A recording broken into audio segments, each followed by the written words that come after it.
We are fortunate to have Professor C.R. Vishweswara Garu. I know him for the last 60 years. He is an erudite scholar and professor with 50 years of experience in teaching English. He served as professor of SK University, Anantapur for more than 30 years. He produced about 30 PhDs and MPhils when he was working with SK University. Above all, he was the founder vice chancellor of Vikram Simhapuri University in Nellore. And naturally, you may be knowing how difficult it is to start an institution, that too an university. He started it from scratch, and now it has got its own buildings, and it is grateful to Mr. Vishweswara Rao for the enduring work he has done. He has kindly accepted to be the advisor of Ananta IAS Academy, and I'm happy to inform you that he was the lead speaker at the BHU conference recently held at Varanasi, and he spoke on new education policy. So I requested him to enlighten our students also. So I request Professor Vishweswara Rao Garu to go ahead. Thank you, Dr. Sailaja and Dr. Padmanabha Rao. Thank you very much. A very, very long-standing friend. It's a friendship over a period of 60 years, which we have continued. I am very thankful to you for your very generous introduction to me. And I wish the Ananta IAS Academy all the best in its pursuits of training young men and women to become the civil servants of the nation, so that they would serve the nation with great dedication. I'll be giving you just some highlights of the new education policy 2020. The committee, as you know, was headed by Dr. Kasturi Rangan, former chairman of ISRO.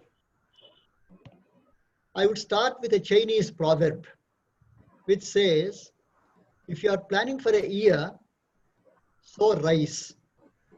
If you are planning for a decade, plant trees. But if you are planning for a lifetime, educate people. This has been the constant concern of the various education commissions of the country. The new education policy 2020 is a document with a progressive 21st century outlook. And at the same time, it forges a connect with Indian heritage. That is one important aspect of its contribution to Indian society. It tries to locate us in the roots of our soil. It comes 34 years after the National Policy on Education 1986. Every one of these policies is contextualized. In the sense, it belongs to a particular period of time. It takes up the preoccupations of that particular period of time. This NPE 1986, as it is called, focused upon equalization of educational opportunity for all. That was because, as a democracy, we were progressing towards an inclusive society. It also focused upon innovation, upon research and development, and further, it wanted to bring in its fold a large segment of the society, uneducated, who needed to be educated to some extent, to the extent it is possible. And therefore, it opened up channels of non-formal education, which also paves the way for lifelong learning. The priority accorded by the National Education Policy 1986 is therefore to universalization of education, universalization of primary education, as you all know, which has eventually led to the Right of Children to Free and Compulsory Education Act of 2009, which is a very progressive step in the direction of providing educational opportunity to all those who have been out of school for various reasons. As I have said, each policy document is contextualized in its period of time. The Radhakrishnan Commission which was published in the year 1948-49, stressed the higher values of life and the goals of life. That was because it was the immediate aftermath of the freedom struggle. The Gandhian influence still continued. And remember that Gandhi insisted upon means rather than ends. Therefore, the Radhakrishnan Commission's report stressed more the development of the mind of the youth of the country to lead towards the acquisition of wisdom. Universities, Radhakrishnan said, are intellectual sanctuaries which preserve the inner life of man. There is then the more well-known Kothari Commission report of 1964, which addresses the teacher's condition of existence. It's also linked with the rise in the pay scales of teachers. Teachers, it said, needed to be accorded an honored place in society. Their achievements, their emoluments and service conditions should be adequate and satisfactory, the commission felt. It focused upon the development of the three-language formula and on addressing regional imbalances in the provision of educational facilities. Now, coming to the National Education Policy 2020, it's a very pragmatic policy document which emphasizes the importance of holistic, quality-oriented, futuristic, liberal education. And this concept, it tries to promote from a globalized perspective. Because what is most necessary for the Indian university system today is that the university should measure up in world university rankings. They should have a right and honorable in the world universities. You must have heard about world university rankings and the dismal position which Indian universities have shown, but which are gradually improving their score in the world university ranks, because they have now woken up to the fact that globalization requirements are to be met by any system, including the higher educational system. The UGC has identified 5 key areas to be addressed by the higher educational system in the country, given its demographic profile. Again, the demographic profile is an important factor to be taken into consideration. It's a society of graded inequalities, multiple inequalities. And these inequalities of opportunity relate to gender, to SC, ST, BC, minority and other communities, and also to the urban-rural divide, which is a very prominent issue to be addressed by any higher educational system. Therefore, the 5 key areas to be paid attention to in the higher educational scheme are, number 1, access to education.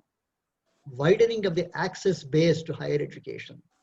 The NEP 2020 proposes to raise it to 50% by the year 2035.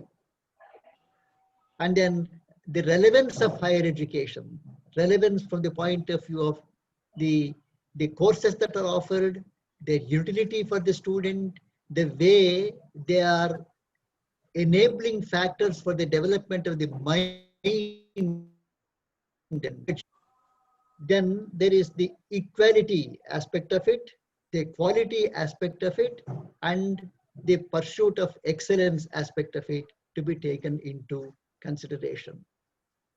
All these 5 aspects have been paid adequate attention to by the National Education Policy 2020. You must have heard about Sam Pitroda, the technology evangelist. The National Knowledge Commission of 2009, of the year 2009, was headed by him.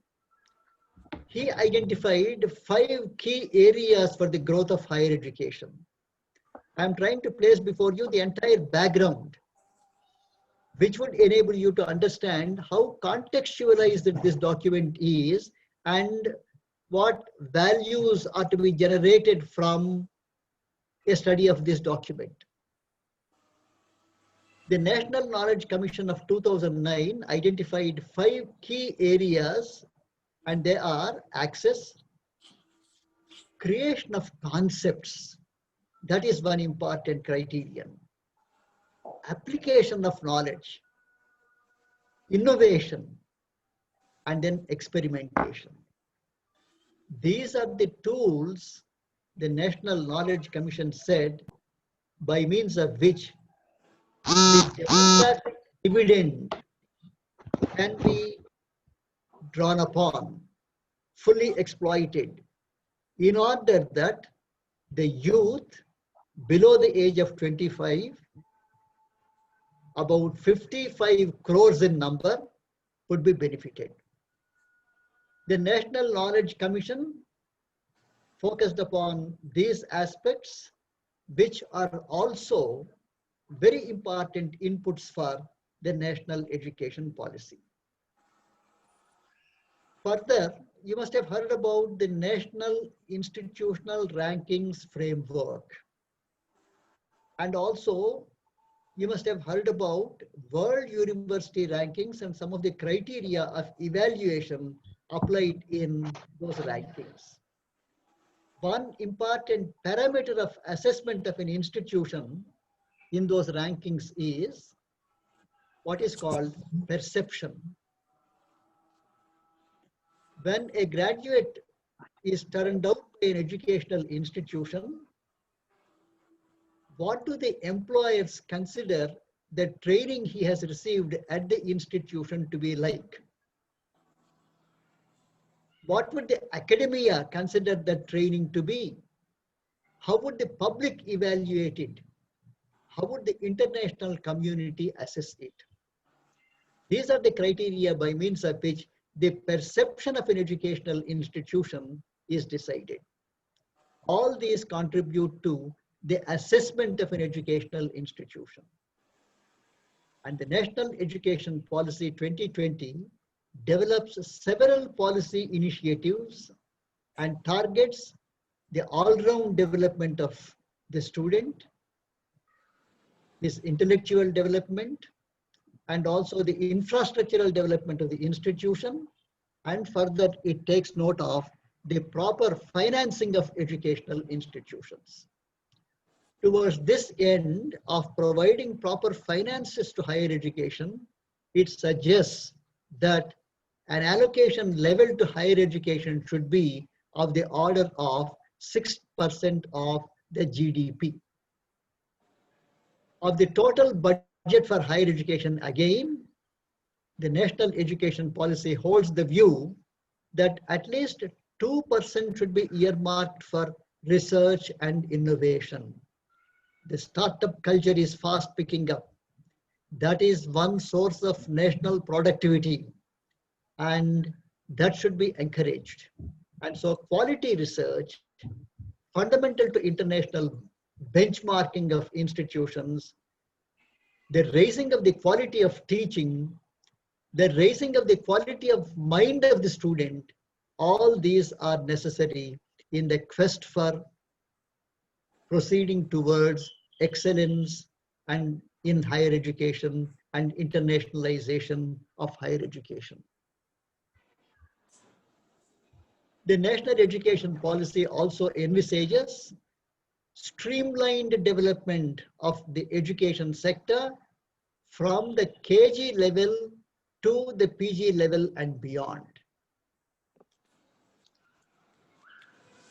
This is noticed by those who study the educational policy and how it frames its thinking upon school education.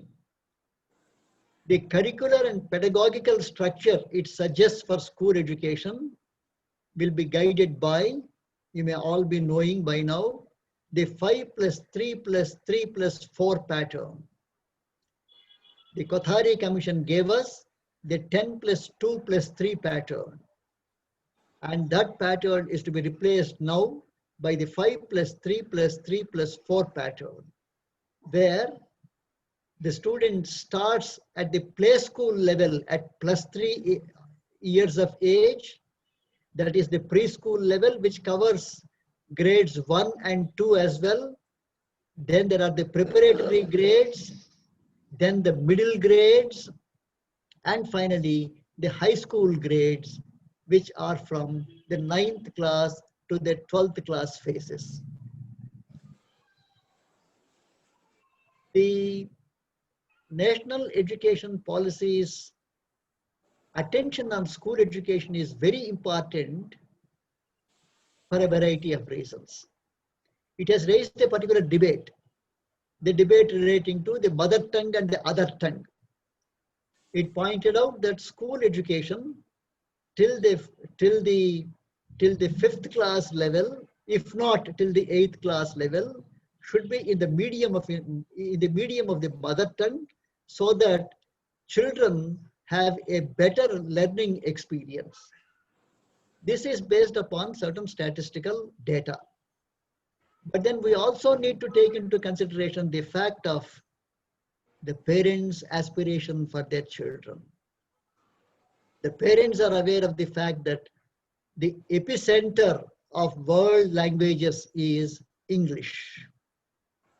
English is one language that connects with all other languages.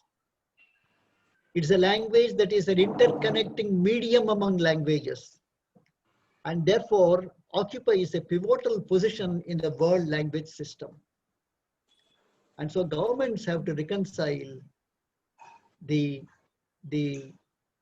contentions in the report of the National Education Policy and people's aspirations when they develop the framework at the state government level. With regard to school education further, the National Education Policy envisages that foundational skills and numeracy should be paid attention to, as also the cognitive skills of the student, like critical thinking and problem solving abilities, like soft skills promotion, like appropriate development of emotional skills. All these are to be focused upon from the school level onwards. While this is good, there is another important feature which the National Education Policy focuses upon, and that is it seeks to reinstate the teacher for the role he has to play in the school system. He is envisaged as being at the heart of the system, because the National Education Policy envisages a national curricular framework. The NCERT, the National Council of Educational Research and Training, is going to play a very lead role in the development of the national curricular framework, but a framework that meets the requirements of the local region as well. Its local flavor will be retained. And then a unique feature which the National Education Policy has introduced in the school education system is the National Assessment Center for School Education. A center which sets the standards and norms for the assessment and evaluation of schools. You must have heard about the National Assessment and Accreditation Council for Higher Education. Likewise, a system of assessment of schools is also sought to be initiated so that schools become quality conscious. You must have recently heard about the National Recruitment Agency which the Union government has proposed. Likewise, the National Education Policy proposes the National Testing Agency to serve as a premier, expert, autonomous testing body, to conduct entrance examinations for the various courses, undergraduate, postgraduate, and so on. Now, how do we train our teachers? That is very important, especially in the school system. And therefore, the National Education Policy proposes a 4-year integrated B.Ed program and bestows attention upon the continuous professional development of the teacher in such a way that he is also trained in having a digital interface.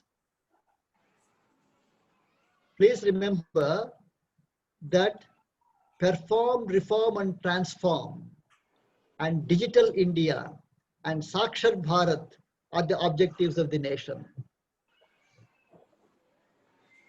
Now, I would come to the collegiate and university educational system. Now, apart from that, at the school level, there is a national professional standards setting body for teachers, which will be developed by the year 2002, so that the training standards, the curricular standards, standards of teaching, all these are enhanced at the school level. This is expected to lead to a quality improvement in the higher education system because the basic framework has been created at the school level. A strong foundation is sought to be laid at the school level. And based upon this foundation, the solid educational, higher educational structure would be raised. Now, coming to higher education, the thrust of the policy is on what it calls liberal education, holistic education, knowledge blended with skills, necessary for the 21st century, and all these infused with quality. Students will have the opportunity to experience a broad spectrum of courses.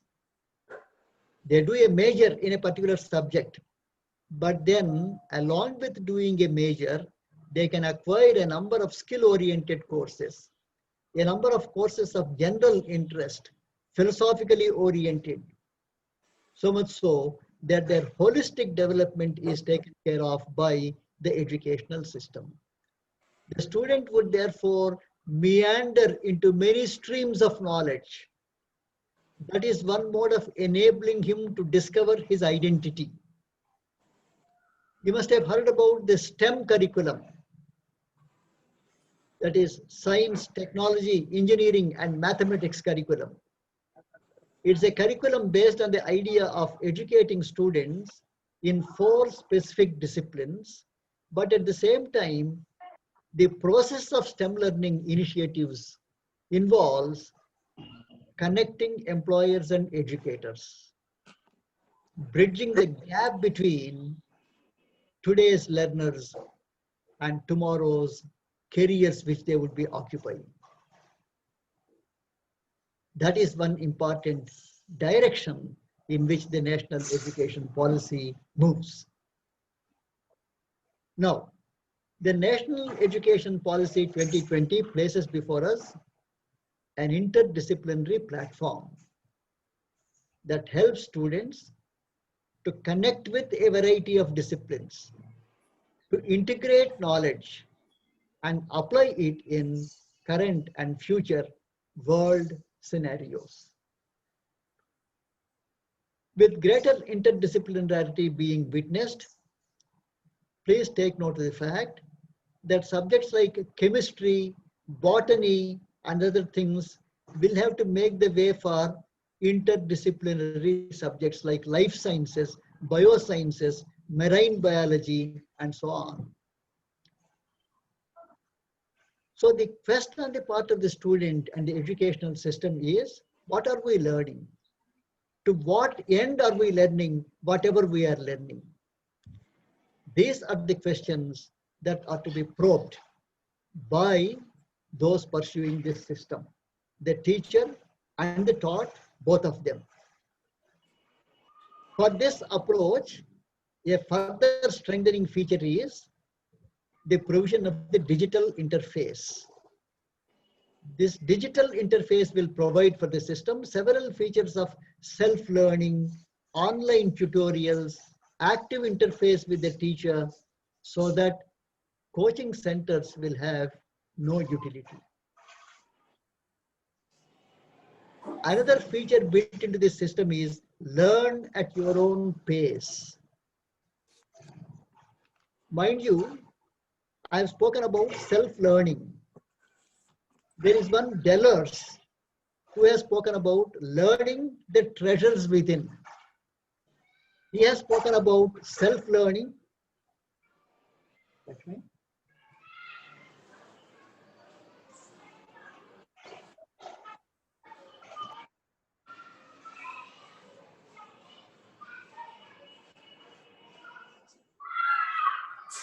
He has spoken about self-learning, peer learning, and group learning.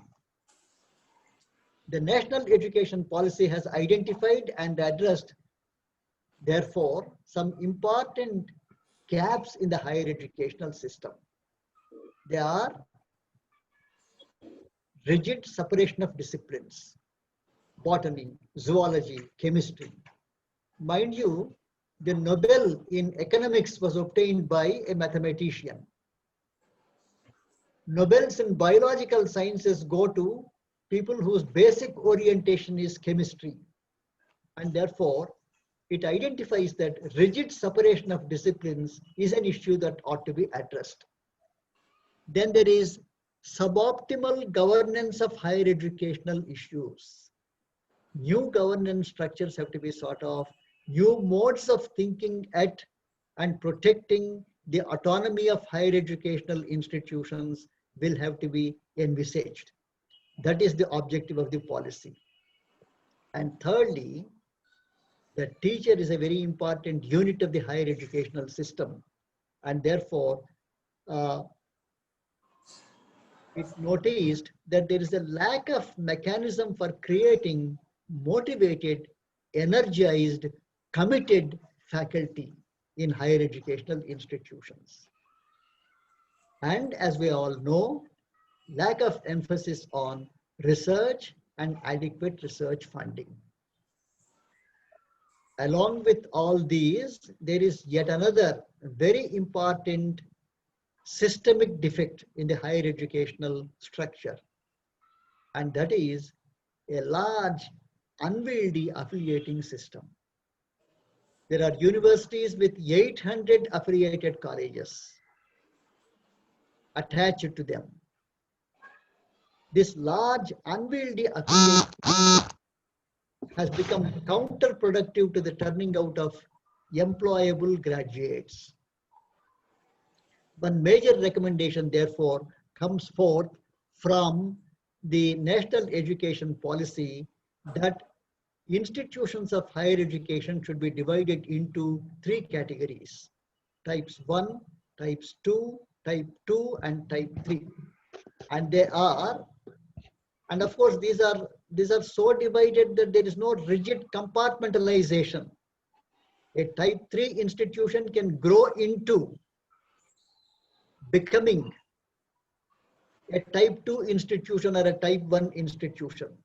There is not rigid separation, but then for convenience, they are so categorized, so much so that type 1 institutions are research intensive. Some of them will be called MERUs, that is multidisciplinary education and research universities. They are like the Indian Institute of Science, Bangalore, which is a very prestigious institute in the country. This is a step towards internationalization of higher education. This is a step towards creating institutions of eminence on a larger scale, so that they become eligible for higher rankings in world university rankings. The second type of higher educational institutions focus upon teaching by and large. They are teaching intensive universities. but they do contribute significantly to research as well. The third type of higher educational institutions would focus on high quality teaching across disciplines, and they are largely focused upon undergraduate education. Grassroots level strengthening at the collegiate system is what is sought through these type 3 institutions.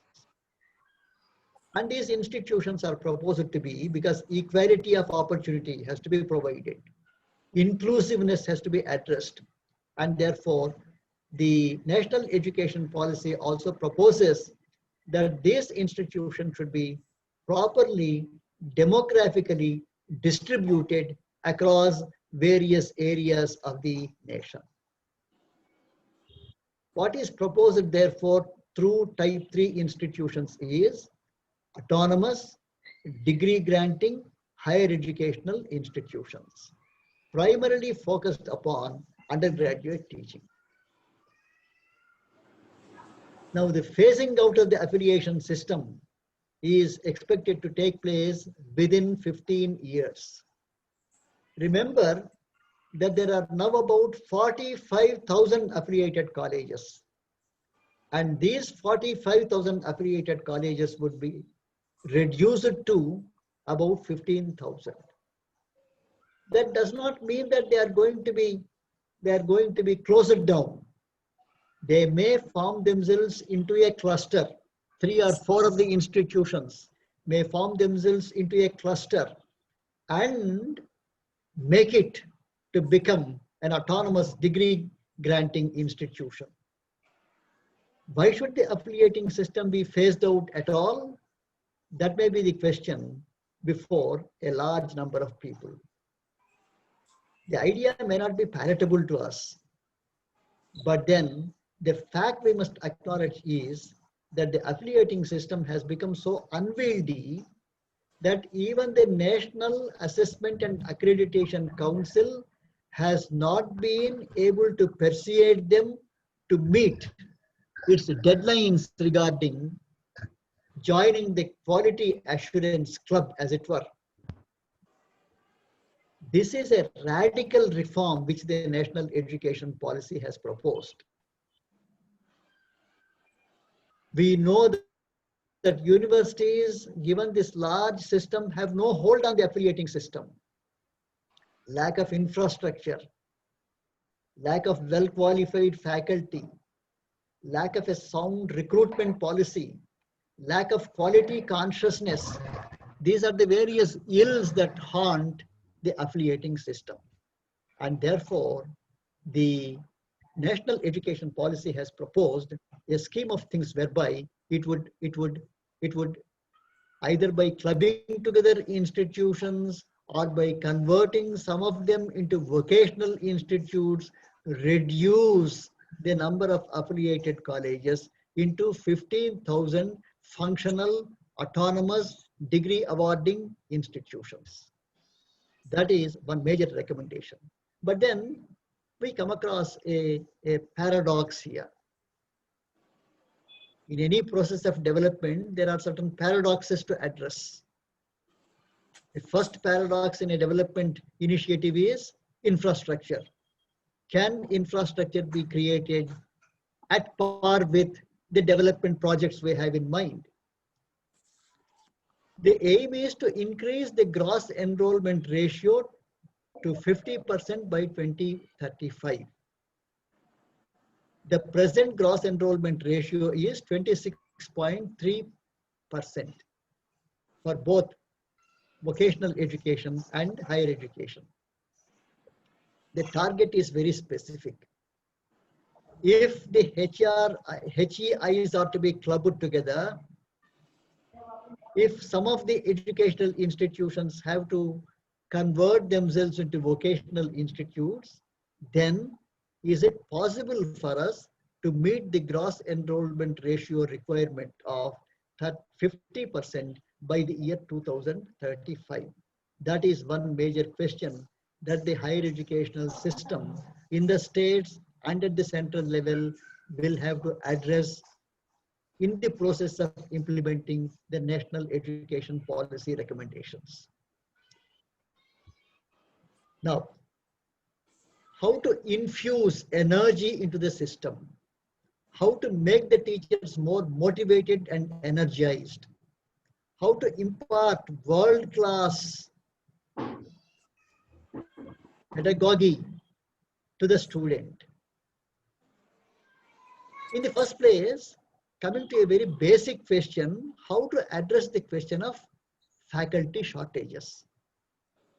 In the universities, both at the central level and the state level, we notice that about 60% of the existing faculty positions are vacant.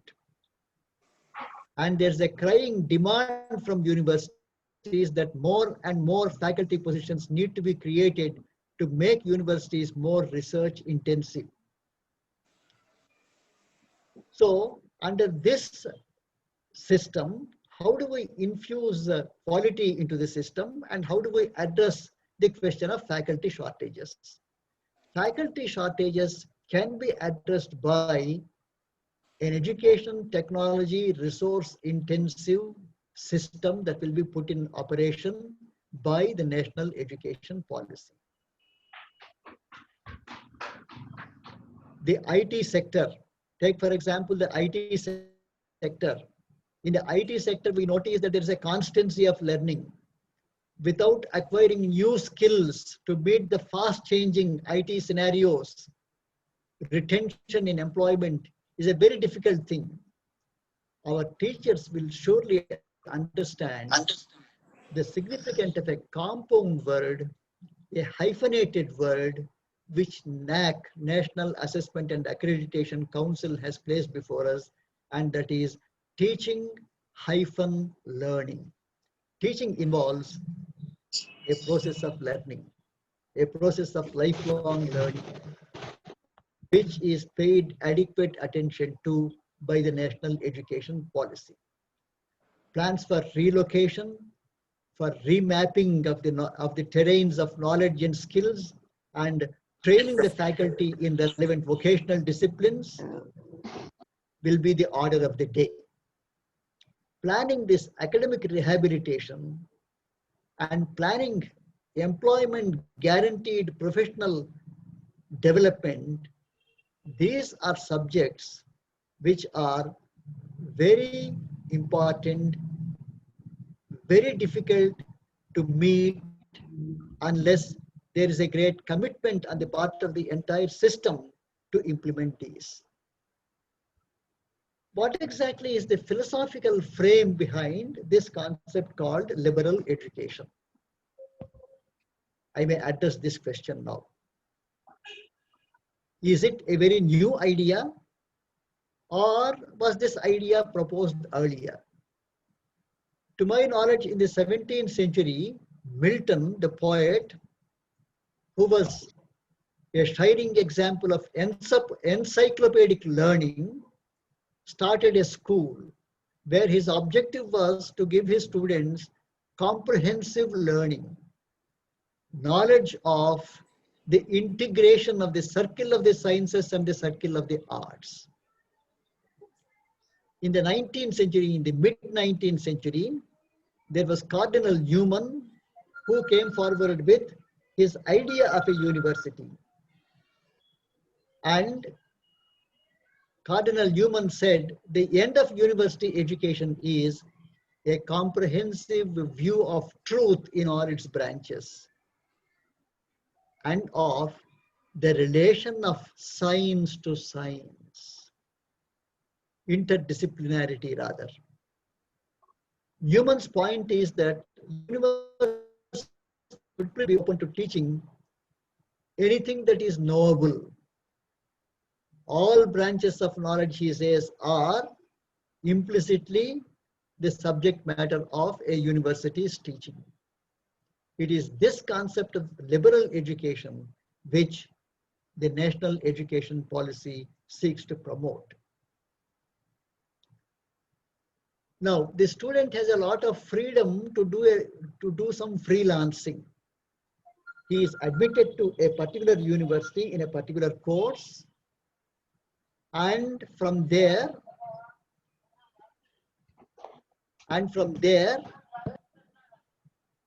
he proceeds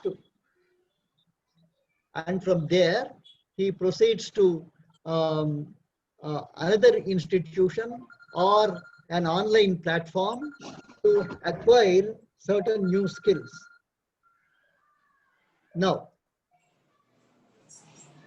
with freedom given to the student to navigate through courses, through disciplines, through institutional structures, through online platforms, a very important recommendation made by the National Education Policy is the creation of an academic bank of credit. Students have their bank account, a bank account which logs in the various diplomas, certificates, courses, short-term courses that the student does. And when he says at the end of the 3-year period or the 4-year period, for which he may take about 10 years, when he says, I am ready to receive the degree, this academic bank of credits collects his entire data and prepares his degree certificate and gives it to him.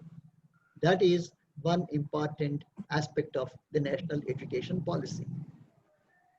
Now, we have been speaking about curricular structures meeting industry requirements for a long time. But then we have neither launched active collaboration with industry nor examined the deeper implications of how a curriculum is prepared so that it fuses with the requirements of the industry and the graduate becomes employable as soon as he finishes the course. This is an issue which the National Education Policy has addressed quite comprehensively. The perspective planning for this ought to be such that learning outcomes for every course are very carefully designed in consultation with the industry and various other stakeholders. The curriculum framers have to define the requirements for the disciplines, for the vocations, for the professions. National uniformity needs to be aimed at. Curricular structure should be so designed that the skills which an educational institution imparts should match with the qualification packs, as they are called, as prepared by the sectoral skill councils, which take care of the skill requirements of a particular sector of employment. This skill curriculum is then aligned with the national occupation standards and also with international standards classifications of occupations.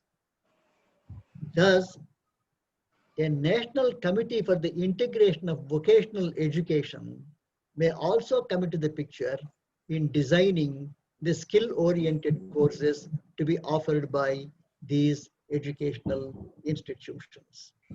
But then we have to wait and see how the post-COVID recovery of economy will help the educational system so that the projected rapidity of growth can be accomplished and compatible employment generation becomes possible. There have been many skeptics who said, given the present scenario, is it possible at all for the national education policy to be implemented? I am reminded of what Peter Drucker has said. He said, the great danger in times of turbulence is not the issue of turbulence at all. It is to act with yesterday's logic. Let us no longer act with yesterday's logic, but employ today's logic and envisage situations in terms of today's requirements. It's only then that we'll be able to successfully implement the national education policy. The national education policy envisages a vast structure for the higher educational system. Given the paucity of time, I would touch upon just two important aspects of it and close my address within the next 10 minutes. One important feature of the recommendations of the National Education Policy is the creation of a National Education Technology Forum, NETF as it is called. It provides the platform for the use of technology to enhance learning, to evolve processes of assessment, to help planning and administration of the university system, both at the school level and at the higher educational level. One important objective of this forum is to accomplish continuous professional development of the faculty. It takes note of the best practices, maintains digital repositories of these best practices so that they are available to and are accessed by a large majority of the students. The best practices thus become universalized and they become part of the learning practices of any student from any part of the country who can globally log in to this repository. In support of this, a national repository of educational data will also be created to maintain records related to institutions, teachers, and students in digital form. There is the issue of faculty shortage. How is it addressed? You might ask. The NEP also proposes a national mission for mentoring, whose objective is to create a pool of outstanding senior retired faculty whose services would be utilized for providing short-term and long-term mentoring and professional support to educational institutions. This in a way lends expertise to the higher educational institutions and also addresses the question of faculty shortage. Then another important constituent unit of the process of the National Education Policy 2020 is the creation of the National Research Foundation. It pointed out that at least 2% of the budget should be earmarked for research and innovation. And the National Research Foundation advances its ideas in terms of creation of these facilities in the university system. One landmark feature of the recommendations of the National Education Policy relates to research, research funding, and research promotion in the universities. The other day, in the debate on the National Education Policy, it was pointed out that research and innovation investment in India has been only at 0.69% of GDP. Take, for example, the USA, where it is at 2.8%. A country like South Korea, the electronics giant, has given a 4.2% of the GDP to research and innovation. Therefore, mechanisms have to be evolved for an increase in the investment on research. And the National Education Policy visualizes exactly this.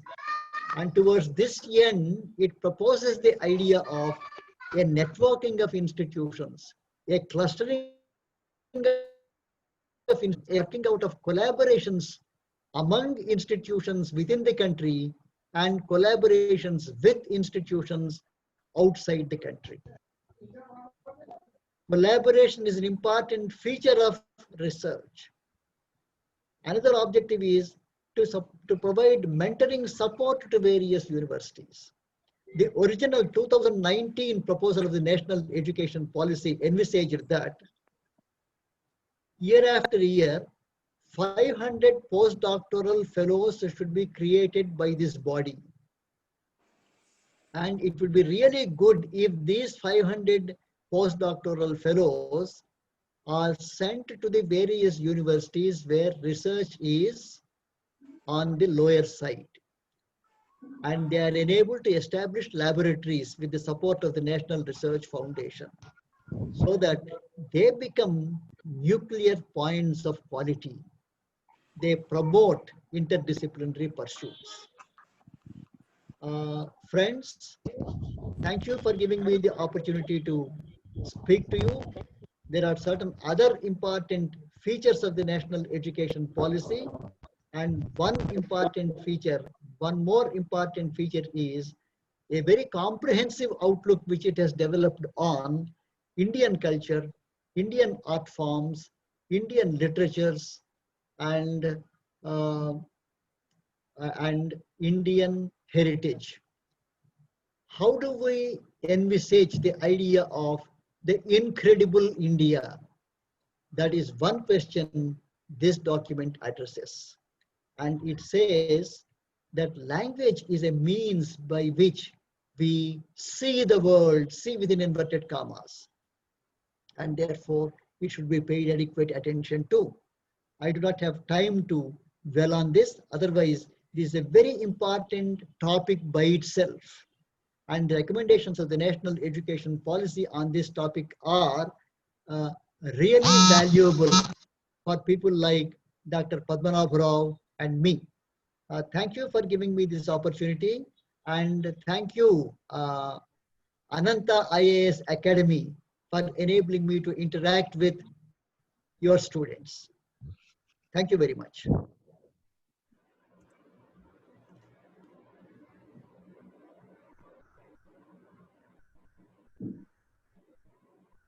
Hello. Dr. Said, yeah. Sir, you can have some question and answer session. Some of the students may be interested, please. Okay, okay. Madam, you can ask the students. Yeah. Dear students, you can ask questions. You can put it in the chat box, or otherwise you can unmute yourself and one by one ask questions. So far, there are no questions in the chat box. Yes, sir. They are fully immersed, sir. So it was very enlightening, and we thank you. Devaki, do you have any question? Devaki? Myself, Devaki? Padma. Please. Sir, I mean, I just have a doubt. It's not really a question. So you said that we have a lack of faculty around 60%, right? Yeah, please go ahead. Yeah. So now NEP is recommending that we should utilize the experience of retired faculty by using their mentoring schemes, right?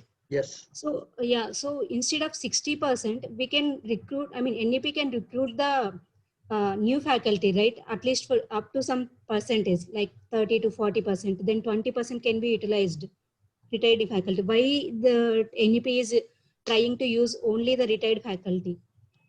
No, it's not as though the system is going to use only retired faculty to meet the shortage. What I have said is that one mode of meeting the shortage in the immediate context is utilizing the services of well-qualified retired faculty. There again, I'm quite sure that the national education policy would lay down certain conditions. All and sundry won't become eligible to be part of this national mission on mentoring. There is a screening process, and whosoever passes through this screening process will be entertained. But the policy does not say that the faculty posts ought to be are not to be filled up. The national education policy is insistent upon the fact that qualified, eligible, motivated, energized faculty cadre should be created. And they should also have a tenure track during which their progress is very carefully monitored. Once they occupy the position of a teacher in a university, their promotion system too would be taken care of. But how are they to be promoted? How is their merit evaluated? How are they to be given out of turn merit-based promotions? All these will be evolved over a period of time. And so faculty recruitment is an inevitable and important process of this system.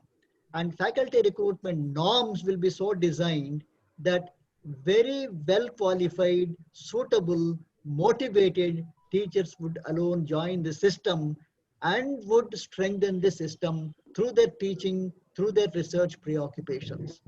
One important criterion is that teaching enhances the quality of research, and research enhances the outlook of the teacher and the quality of his teaching as well.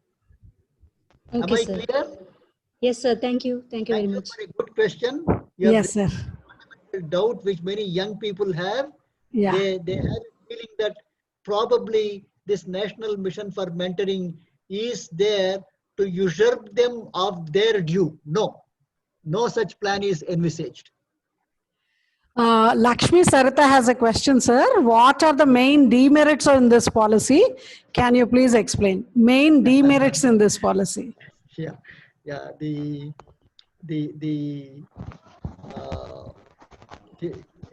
even in the 19th century, the British educational system, thank you for a good question. The British educational system trained students in what was called the preparation of academic prolusions. Thereby, what the student was supposed to do was, on a given topic, he had to write both the merits of the topic and also the demerits of the topic. Thus, this is a very good question. I won't say demerits, but the limitations. The limitations are, as I already pointed out, demolishing a whole affiliating structure.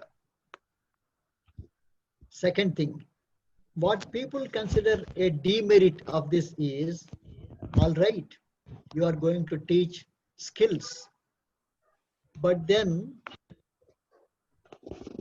are these the skill sets readily translatable into employment? Is there going to be, there is going to be a 50% target for the GER, gross enrollment ratio. Compatible with the target, will there be employment generation? Mind you, I have spoken about employable skills, not about providing employment, right? Employable skills are imparted to the student. Certain sectoral areas are designed and he is made fit to enter those sectoral realms. Much depends upon how he presents himself before those sectoral council, before those industries or academic institutions, and becomes employed. Between employability and becoming employed, there is a certain gap to be taken note of. Yes, sir. Yashwini has a doubt, sir. She's asking, according to the new national education policy, teacher will be able to teach lessons in mother tongue or regional language up to which grade? No, at the NEP proposes that up to the 5th standard, the medium of instruction should be the mother tongue. And this can go up to the 8th education policy says. But beyond the 8th class, the medium of instruction will inevitably be English. Inevitably I would say because don't deny English its due in our country. Mind you, we have lived with English for 200 years. It's an important language which has opened communication channels with the world. what's her name? Ashwini? Yashwini, yeah. Yeah. Yes, sir. Remember, Miss Ashwini, when the Indians fought against the British during the freedom struggle, the British had a grudge against the Indians, like Mahatma Gandhi, like Subhash Chandra Bose, like Jawaharlal Nehru, and others. The British said, you were trained in our educational institutions.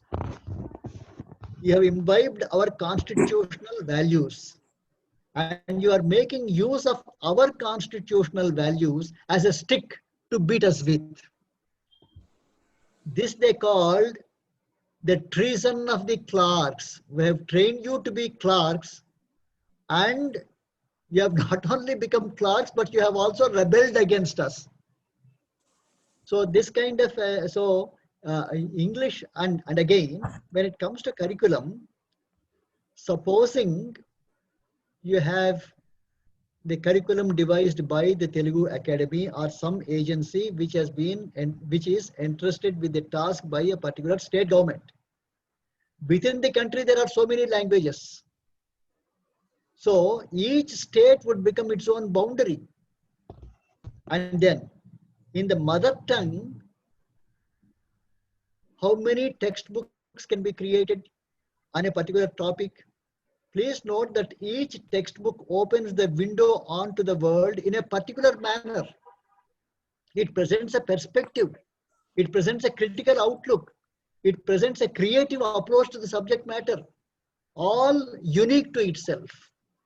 And in the English medium, you have several such unique models so that the student can read 2 or 3 textbooks and frame his interpretational approach.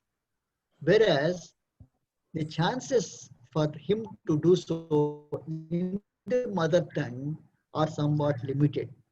Therefore, until the Indian languages develop further and further, we can alienate ourselves from based education. This is my view. Okay? Thank you, sir. Thank you very much. Sir, I have one doubt. Yeah, Ah, please ask. Should the present education system really change? Means what is the difference between our present education system and the new education policy, sir? Pardon? What is the question? Sir, should May, would you please repeat your question? It was not audible to me. Yes, sir. Should the present education system really change? Means what makes the difference of our present education and our new education policy? Yeah. What makes the new education policy different from the earlier policies is that, number one, it focuses upon liberal education, on learning outcomes-based curriculum, on skill-based curriculum, on a curriculum which would be so devised, developed, and administered to the student that he acquires the employable skills necessary for tomorrow's occupations. He would be job ready. Then, secondly, the objective of the national education policy is to see that Indian universities rank higher in the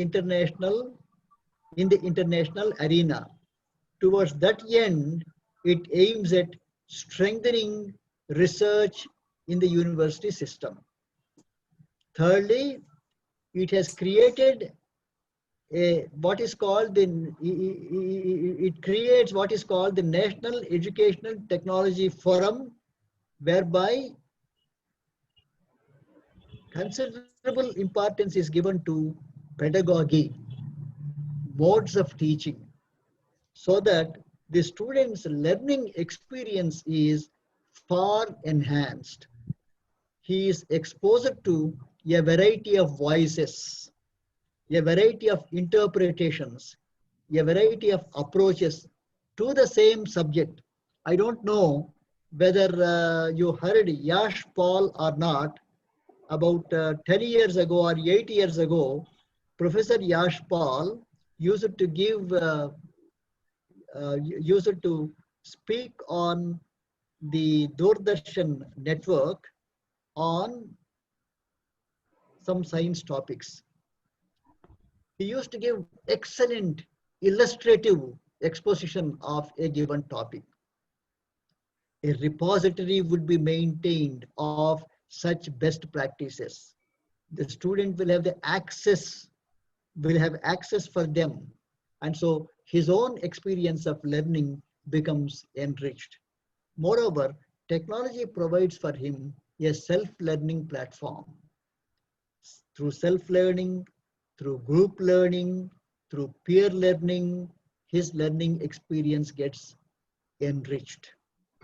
And thus, we can certainly hope to have a very strikingly educated, knowledgeable student body coming from India, who would be a match to anyone in the international arena.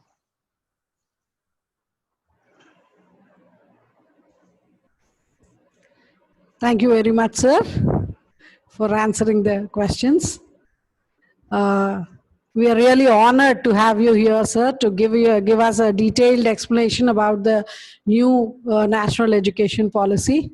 We are honored to have you here with our students. Thank you very much, sir. Thank you. Thank you very much, Dr. Sailaja.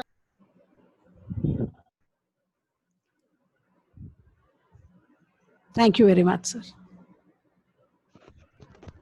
Sir, please unmute yourself. Myself. Yes, sir. Yes, sir. Now you are audible, sir. Please unmute yourself, sir. Unmute yourself. Yeah, I'm unmuted. Whether I'm audible? Yes, sir. Mr. Pothai Sharma garu, you please continue up to 6:40 or 6:45, whatever it is. Thank you, Rao garu. Visheswarao garu. Thank you. Thank you very much, sir. Yeah. Thank you very much, sir. Pothai Sharma garu. We have Pothai Sharma garu to discuss about the current affairs. Good evening to all. Hello. Yes, sir. You are audible. Good You can evening to start. Good evening.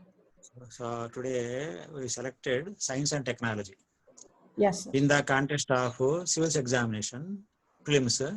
So scheduled on 4th October. So that is now a challenge those who are writing exam. So I think some of you are writing civils next month, October month. So that's why.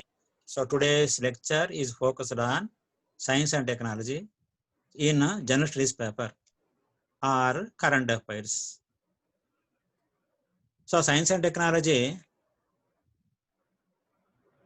has a new dimension in the context of civil service examination. In olden days, in the civils examination, prelims examination, most of the science questions are from NCERT books. So which are meant school education, right from 6th class to 10th class. So that are from those books only questions appeared. So last year paper, if anybody is analyzing civils paper, prelims exam, GS paper, general studies paper, majority of the science questions are from newspapers, means current affairs in the context of science. In the newspapers also, so you will see so many science related news items. Those things, so now some questions I already given and I am going to just discuss. Now first question what I prepared is about so Aditya L1. So what is Aditya L1? So it is a mission. So it is a mission sent by, to be sent by ISRO. ISRO means Indian Space Research Organization. So are you following? Which mission we are going to touch? Aditya L1. So Aditya L1 is a just like a satellite. So it will be sent from Sriharikota to study sun. Aditya means the sun. So it will be sent from where? It is from Sriharikota only. So it will go so up to a distance of 1.5. So 1.5 million kilometers from Earth. From Earth, what is the distance it will go? 1.5 million kilometers. So this orbit is called as L1. So some mathematical name. So L is for one mathematician name, Lagrange. So in this near this orbit, this Aditya L1 will be stationed, and from there, and Earth, sun will be observed, studied. So how sun is performing, so what is going inside, what are the disturbances, etc. will be studied. And sometimes many times we get a doubt. So from Earth, if you observe sun, sometimes you get a solar eclipse. If you see the moon, sometimes you see the lunar eclipse. So sun, solar, moon, lunar. Now this mission will face the same problem if in case of any eclipse. So eclipse means so the sun will be covered by the shadow or image of the Earth, etc. or moon, etc. Now in this L1 orbit, near this L1 orbit, so there is no possibility of any eclipses. That's why it is selected. So this is the first question in the paper. Already it is being displayed to you. And here, so what is the type of questions? I will read. So first question, it is Indian Space Research Organization is getting ready to launch Aditya L1. Which of the following statements are or is applicable to Aditya L1 mission? First one, it is a first mission to study the sun from India. This will be India's second space-based astronomy expedition after AstroSat, so launched in 2015. Aditya L1 mission is to be placed in the halo orbit around the Lagrangian point. That is the L1 Sun-Earth system. L1 is 1.5 kilometers from Earth, and it offers the advantage of continuously viewing the sun without any occultation or eclipse. Halo orbit is a periodic three-dimensional orbit near the L1, L2, L3. So now in the UPSC pattern, what they are asking, select the answer using the codes given below. So code means A, 1 only, B, 2 and 3 only, C, 1 and 3 only. So 1, 2, 3, 4, 5. Answer is D. So like this, so questions are framed. So that means these questions are not direct. These are indirect questions. So you may be knowing multiple choice questions. Multiple choice question means, so out of the 4 options, one may be correct. A may be, B may be, C may be, D may be. Now in this type of questions, multiple selected answers means more than one answer will be there for each question. So like that, so questions are prepared nowadays for the civil examination. Now we go for second question. In the second question, it is about chikungunya. You might be knowing chikungunya, dengue fever, etc., etc. So chikungunya or dengue fever, so happens, or infects a person with the mosquito bite. So you know mosquitoes. So various types of mosquitoes are there. So mosquitoes also cause malaria. So similarly, dengue also caused by a mosquito. The mosquito name is Aedes aegypti. What is the name of the mosquito name? Aedes aegypti. Now So for this dengue fever or Zika virus or chikungunya, so etc. are spread by this mosquito only, and there is no remedy. Now, scientists are trying how to control this spreading. Means better to control mosquitoes. So similarly, for malaria spreading also, mosquitoes are controlled. In olden days, DDT was used. So dichloro, dimethyl, trichloroethane, DDT was used. Now DDT is banned because it is staying in the environment for longer duration. So that's why now instead of that, control the mosquitoes using biotechnology. So now scientists are trying. So first, let us infect the mosquito. So for infecting the mosquitoes also, so they are depending on one bacteria. So bacteria name, so that bacteria is living with some insects. So bacteria is living with insects. So that insect name is Drosophila, so melanogaster. What is the insect name? Drosophila melanogaster. So in this, so there are some bacteria. So bacteria name Wolbachia. Wolbachia is a bacteria.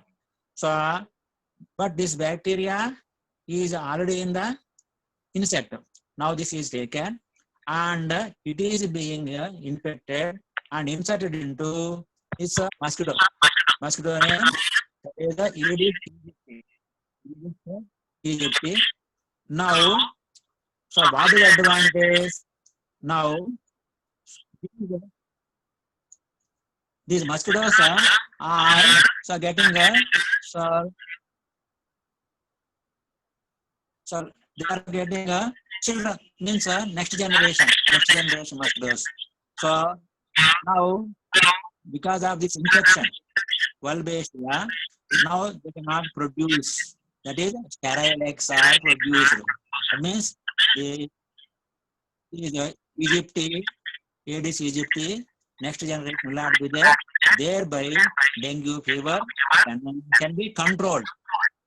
So like that, one scientific development, so which you see in the newspapers. So third question is about GSAT-1. This is also GSAT-1. So GSAT-1. Excuse me, sir. GSAT is Excuse me, sir. There is an echo in your voice. Can you please check the mic once? Can you please check the mic once?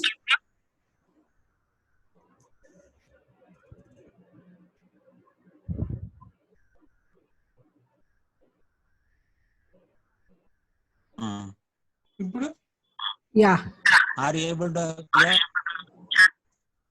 No, sir. Still it is there.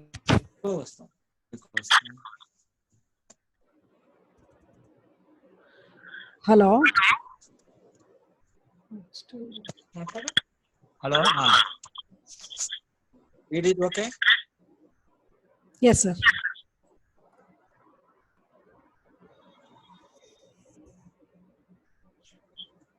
So another question, third question is GSAT-1.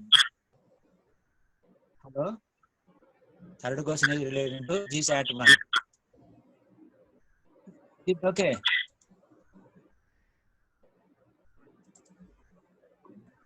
Are you able to clear it? Yes, sir.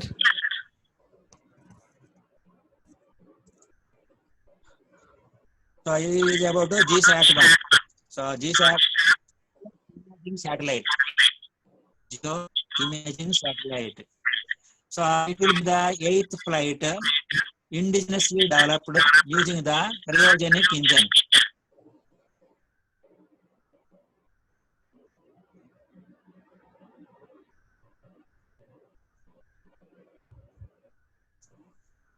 Is it clear? Hello? Hello? So GSAT-1. So geo imaging satellite. So it will be, what is the purpose of the satellite? So 800 millimeter So images it can take images of Earth. So it will take the images of Indian subcontinent at frequent intervals and useful.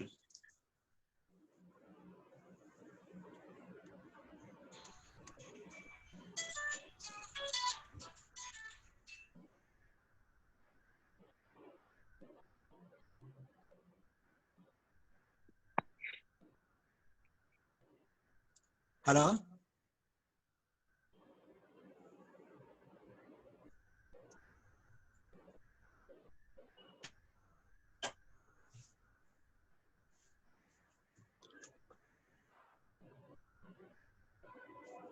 Control చేయలేము అది వాళ్ళ screen Hmm. నువ్వు only zoom చేయగలుగుతావు. Hello? Yes, sir, we can hear you. Please continue. No confusion. No, you can continue, clear? sir. Yeah, yes, sir. We are in the third question, GSAT 1. GSAT 1. Yes, So sir. GSAT for geo imaging satellite. So it is for geo imaging satellite. So it is also sent from Sriharikota. So purpose of satellite is so observing the Earth. Geo means Earth. And now focus is on Indian subcontinent. So Indian subcontinent images will be taken by this satellite. So and it can closely take the pictures of 50 meters to 1.5 kilometers. For every 5 minutes, one photo can be taken and transmitted to the Earth. So now we go for so question which is easily understandable. I am taking. So 7th question. We are going to 7th question because it can be easily understood. So it is about a blue hole. It is about what? Blue hole. Holes in the oceans also are there. Ocean means here hole means not real hole, only namesake. It is like a pit. So it is like a trench, but they call it hole. So what is the name of the hole? Yangle blue hole. Yangle, so blue hole. So it is in South China Sea. It is in South China Sea. It is the deepest blue hole. Why it got importance? So it is older than 8,000 years. So it is older than 8,000 years, and depth of the hole is 300 meters. 300 meters. Here some carbon is deposited from those 800 years. So carbon is deposited, and scientists wants to so measure the carbon, how old it is, what are the changes occurred in the earth atmosphere and sea atmosphere, etc. They want to study. Now we go to 9th question. We are going to 9th question. It is selected because it is easy to understand. Question number 9. Question number 9. So we are talking about Assam. We are talking about what? Assam. So in Assam, which river flowing? So Brahmaputra river flowing. That is known to all. And there are parks also, national parks also. Now we are talking about one more park in Assam. Name of the park is Nameri National Park. Nameri National Park. So in this or through this park, one river is flowing. Jia Boroli River. Jia Boroli River. And here, so bamboo trees are growing and also grass also growing. So it is also in news. It is also in news. Now 10th question. We are talking about what? Question number 10. Question number 10. Question number 10. So it is about wetlands. Wetlands means water stagnated, which is called wetland. So always water will be in stagnated condition. Lands will be, whenever rains are there, lands will be wet, and out in summer season they become dry. But in the wetlands, so throughout the year you will see the water stagnated. But what is important? Wetlands also are important because wetlands harbor and many trees, plants, and fish, etc. And that's why such wetlands are called Ramsar sites. Ramsar. What is Ramsar? Ramsar is a lake. In which country? So that is in Iran. So that name is given to wetlands wherever they are. And India has 37 Ramsar sites, wetlands, and the wetlands are so providing the food not only to the fish, but also growing trees. Trees means little grass, etc., and providing so life to so many people. Means fish catching, etc., etc. Now, question number 11. We are to question number 11. Question number 11. We are going to which question? Question number 11. It is about coronavirus. So many people are known so about this. They are knowing it. So coronavirus everywhere. Novel coronavirus or COVID. So COVID is a shortcut. So CO for so coronavirus, corona. So VI for virus. D for disease. So instead of saying coronavirus, novel coronavirus, so in the newspapers you see COVID. COVID-19. 19 indicates 2019 year. So here in the question we are talking about coronavirus only. So coronavirus. So it is there are many types of viruses in this category, coronaviruses. So coronavirus normally affects animals. So animals from animal to animal it is spreading. So many people go to Nehru Zoological Park. Similarly, so very Venkateswara Zoological Park, etc.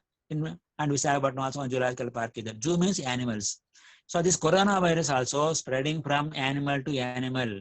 So that's why it is called zoonotic influenza. Zoonotic means animal related.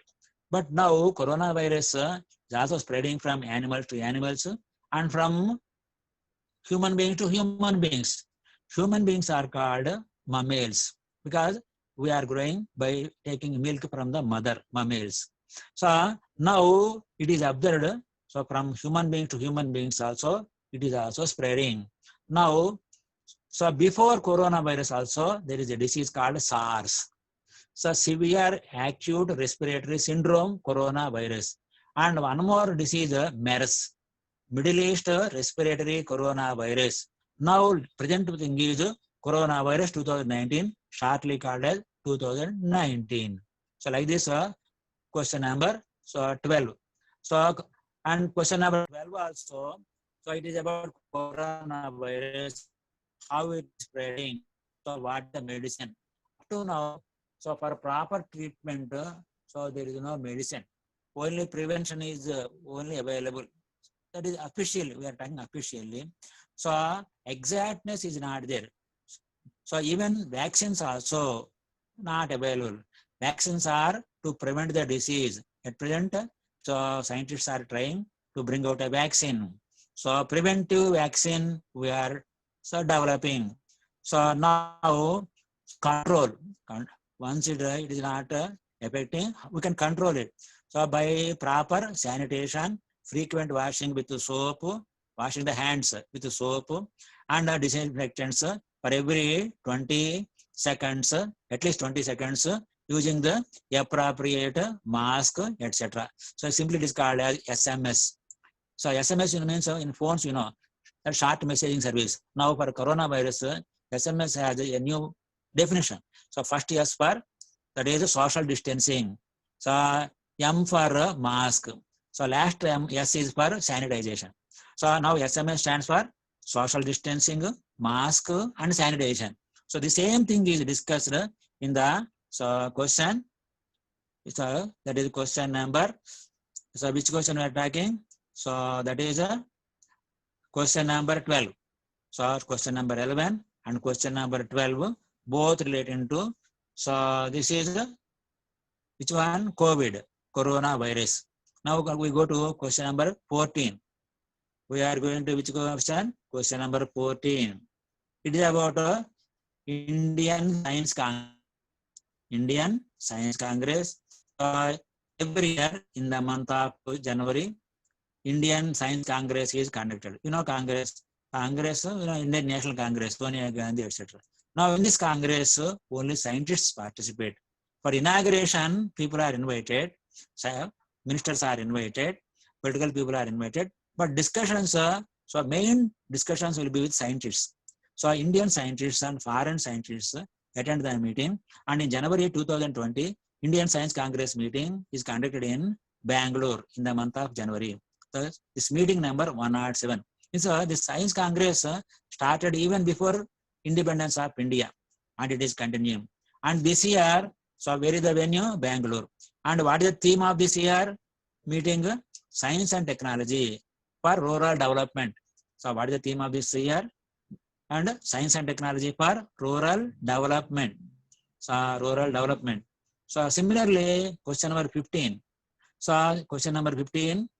So what is the question number? Question number 15. It is about major scientific developments in the year 2019. So every year scientists are working to bring the latest things to make the life easy and comfortable. And in this effort, so 2019 also some scientific developments are there. So three options we have taken. So using the fully scientific DNA, living creatures are created. You know DNA, deoxyribonucleic acid. So that is the basic unit. So our body is made of DNA. It is, we have cells, and inside cells we have chromosomes. Chromosomes are made of DNA, deoxyribonucleic acid. So using that scientific DNA, living cells are created in the year 2019. Similarly, heart is also created. Heart, so human heart or animal heart. So heart, so how to create a doubt? You know, photos, you know, xerox, you know, printing. And heart is created with a technique called as 3D, three-dimensional. So three-dimensional printing is used and heart is created. And that means in future, so such type of 3D printing, so body parts will come and used and operated inside into the bodies. And similarly, on the earth we have plants, trees.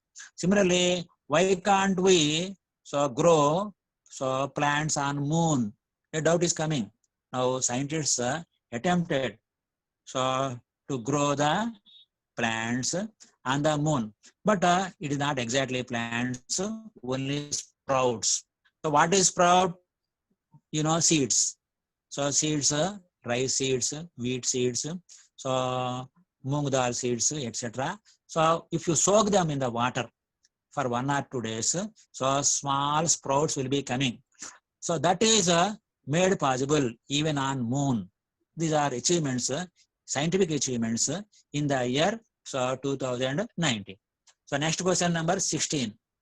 So go to question number 16. It is about cigarettes. So cigarettes are available, and but it is smoking injurious to health. So but still people cannot be weaned away, means taken away. Cigarette smoking cannot be stopped. So now industrialists are intelligent. That's why they manufactured e-cigarettes. It means electronic cigarettes. Electronic cigarettes, but they are more dangerous. In the cigarette smoke, what is the chemical you find? That is nicotine. So in this electronic e-cigarette also, so you will see the nicotine. Thereby people will be happy. Means those who are smoking, they will be happy. But inside the happiness, there is a danger also. Danger is cancer. So anyhow, those who are consuming tobacco, so out of every 100, 40% people are prone to cancer. And hello. Now e-cigarettes also are causing cancer. That's why. So, but the industrialists, what they are trying, so they want to stop the ban on manufacture of cigarettes.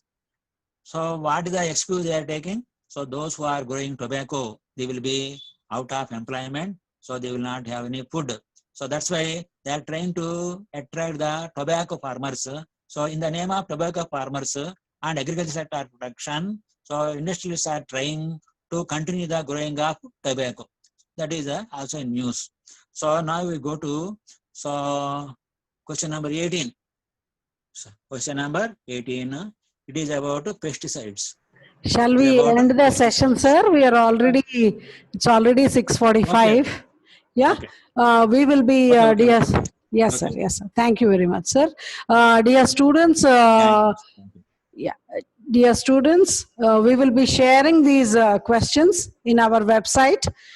Please go through the update sections of update section of our website so that you can find the important concepts which have been discussed in the classes also, and the latest questions, question papers available will be put up in the website. So please check with the update section of our website every day. So today's session, the school curriculum, it was, the first session was about the national education policy, where we try to understand that instead of the 10 plus 2 plus 3 system, it's going to be 5 plus 3 plus 3 plus 4 system. The main intention of it is to redesign the board examinations. Yeah, and another important aspect is multiple entry and exit options in the 4-year degree course. So this is for today. We will again meet at sharp 5 o'clock